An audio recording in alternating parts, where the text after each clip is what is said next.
Hello guys, welcome back to our YouTube channel. This is Shrejal Mishra. So guys, आज की video में मैं BA third year यानी fifth semester के फुल सिलेबस के बारे में डिस्कस करूंगी। ये हमारा हिंदी का सिलेबस है।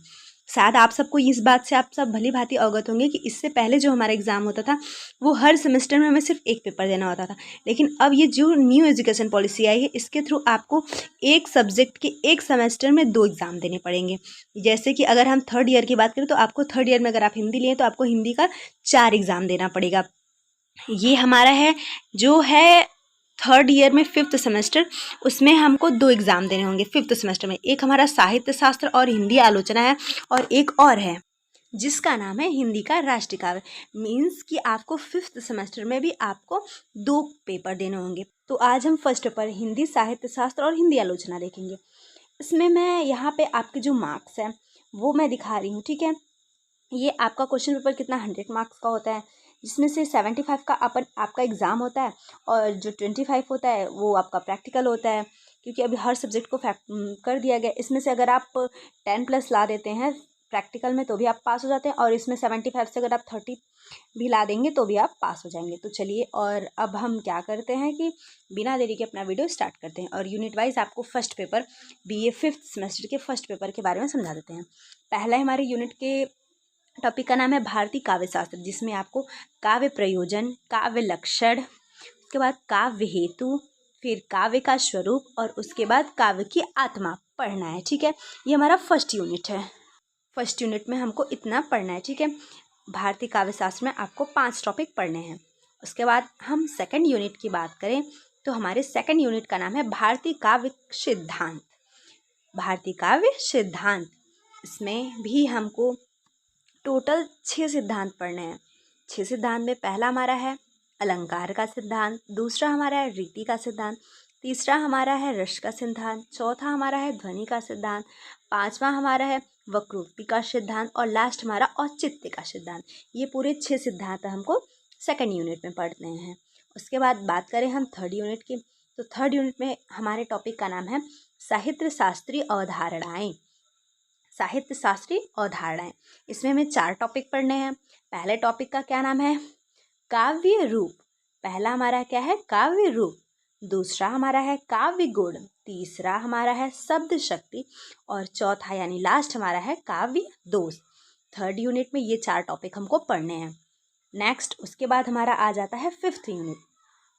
फिफ्थ यूनिट का हमारा क्या नाम है नाट्यशास्त्र। नाट्यशास्त्र जैसा कि नाम से ही स्पष्ट हो जाता है कि आपको अभिनय, वक्ता, ये कथा जो रंगमंच पे किया जाए उसी के बारे में पढ़ना है। पहला टॉपिक है भारतीय नाट्यशास्त्र का सामान्य परिचय, दूसरा उसकी वृत्ति, तीसरा अभिनय यानी एक्ट, उसके बाद चौथा रूपक, फिर उसके बाद कथा, उसके बाद हमारा आता है नेता या नायक, फिर हमारी आती है नायिका, नायिका आएगी, उसके बाद लास्ट हमारा आएगा रंगमंची विशेषता, यानी जैसे एक्टिंग होती है जो रंगमंच पे की जाती है तो वही चीज़, ठीक है। नाट्यशास्त्र के बारे में हमको फोर्थ यूनिट में पूरा पढ़ना है।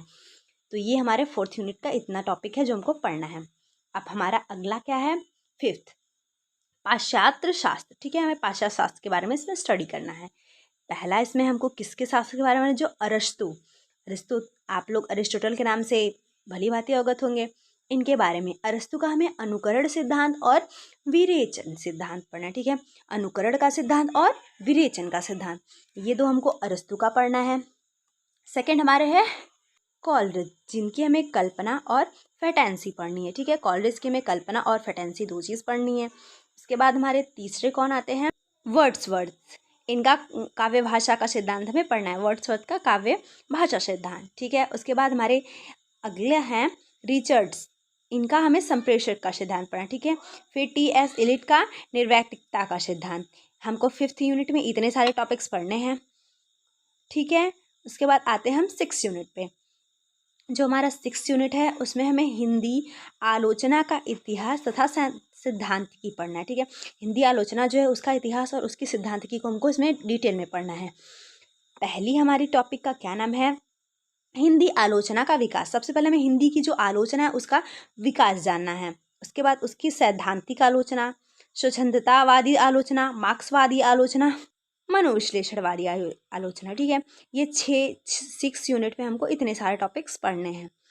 चलिए और हम 7th यूनिट पे चलते हैं। 7th यूनिट की हमारे टॉपिक का क्या नाम है? समीक्षा की विचारधारा है। जो समीक्षा है उसकी विचारधाराओं को हमको इसमें पढ़ना है। इसमें हमको नई समीक्षा के बारे में, सबसे पहले ही हमारे टॉपिक का क्या नाम है? नई समीक्षा, उसके बारे में पढ़ना है। फिर नवशास्त्रवाद के बारे में पढ़ना है। फिर यथार्थवाद के बारे में, अभिजात्यवाद और नव अभिजात्यवाद के बारे में पढ़ना है, कलावाद के बारे में, फिर बिंबवाद के बारे में, फिर प्रतीकवाद के बारे में। प्रतीकवाद के बाद हमको संरचनावाद तथा उत्तर संरचनावाद के बारे में पढ़ना है। ठीक है, संरचनावाद तथा उत्तर संरचनावाद। और लास्ट हमारा टॉपिक का क्या नाम है? विखंडन।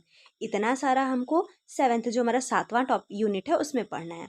लास्ट हमारा 8वां यूनिट है आलोचक एवं आलोचना दृष्टि। हमको इसमें बहुत महत्वपूर्ण आलोचक और उनकी आलोचना की जो दृष्टि है वो देखना है। ठीक है, सब और रामचंद्र शुक्ल के नाम को तो आप लोग बहुत जानते हैं, सबसे बड़े आलोचक के रूप में विख्यात हैं आचार्य रामचंद्र शुक्ल। इनका हमें काव्य में लोकमंगल पढ़ना है। और इसके बाद सेकंड हमें पढ़ना है प्रेमचंद्र के साहित्य का जो उद्देश्य है उसको पढ़ना है। ठीक है, ये आलोचक में आ जाएंगे। फिर प्रसाद जयशंकर प्रसाद जी का छायावाद और यथार्थवाद के बारे में हमको पढ़ना है। फिर हजारी प्रसाद द्विवेदी का है आधुनिक साहित्य और नई मान्यताएं।